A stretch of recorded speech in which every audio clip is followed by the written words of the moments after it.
Yes sir. हाँ देखो बेटा, हम कागज़ को सबसे पहले जो है काट के त्रिभुज बनाते हैं। तो हम आराम से काटेंगे कि इसकी जो भुजा है बराबर हो।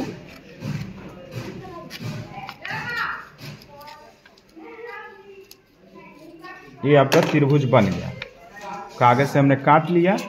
अब त्रिभुज के जो तीन कोण है, 1 2 3 कोण है ना, यस सर। इसको हम जानते हैं, पढ़ रहे हैं कि इसके तीनों कोण जब जोड़ देते हैं तो 180 अंश का हो जाता है। लेकिन हम इसको त्रिभुज को काट करके देखेंगे।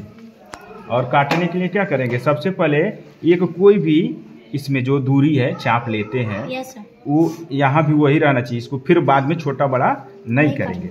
और यहाँ से करके इसमें से हम जो है इस कोने पर से ऐसे चाप काटेंगे और इसी दूरी से यहाँ भी चाप काटेंगे। ठीक है ना? Yes sir. अब तीनों कोण का जो है हमने चाप काट लिया है। अब इसको कैंची से उसी तरह से गोल आकृति में चाप के हिसाब से काटे, छोटा छोटा।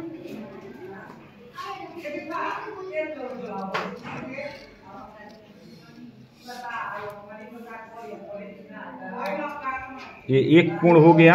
Yes sir. त्रिभुज में 3 कोण होते हैं।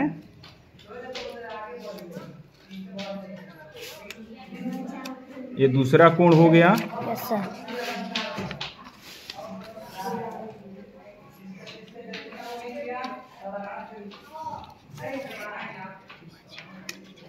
ये तीसरा कोण हो गया। अब देखिए इसको हम जो है यहाँ पे जोड़ेंगे। जैसे कहा है ना, हम लोग पढ़ रहे हैं तो उसमें पढ़ रहे हैं कि तीनों त्रिभुज के तीनों कोण का जोड़ जो है 180 अंश होता है।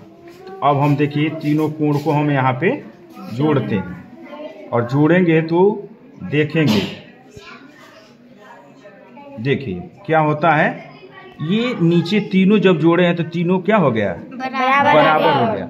अगर हम यहाँ से ऐसे कोण बना के यहाँ तक आते हैं तो ये 180 अंश का कोण बनाता है। तो इससे हम सिद्ध कर लेते हैं, यह हमको पता चल गया कागज़ के माध्यम से, कागज़ कटिंग के माध्यम से पता चल गया कि त्रिभुज के अगर तीनों कोणों को हम जोड़ते हैं तो 180 अंश होता है। उसको हमने कागज़ से काट करके भी देख लिया कि तीनों कोणों का योग कितना होता है, 180 अंश होता है।